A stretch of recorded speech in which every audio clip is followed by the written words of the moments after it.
A welcome to Annapurna channel.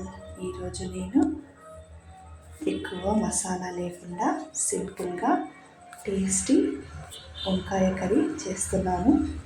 అందుకు ముందుగా 1/2 KG వంకాయలు తీసుకొని శుభ్రం చేసి కట్ చేసి స్టవ్ ఆన్ చేసుకొని గిన్నె పెట్టి అందులో 2 స్పూన్స్ ఆయిల్ వేసి ఆయిల్ హీట్ అయ్యాక వంకాయలు వేసుకోవాలి.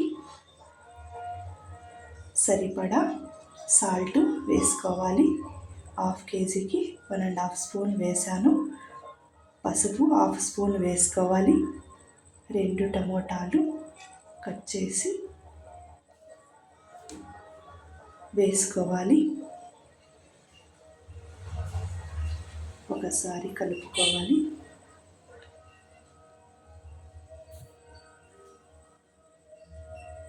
వంకాయలు కలిపాక కారం సరిపడా వేసుకోవాలి. నేను 2 స్పూన్స్ వేసాను.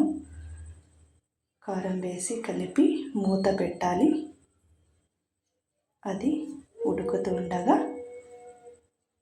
వెల్లుల్లి తీసుకొని దంచి వంకాయ కూరలో వేసుకోవాలి.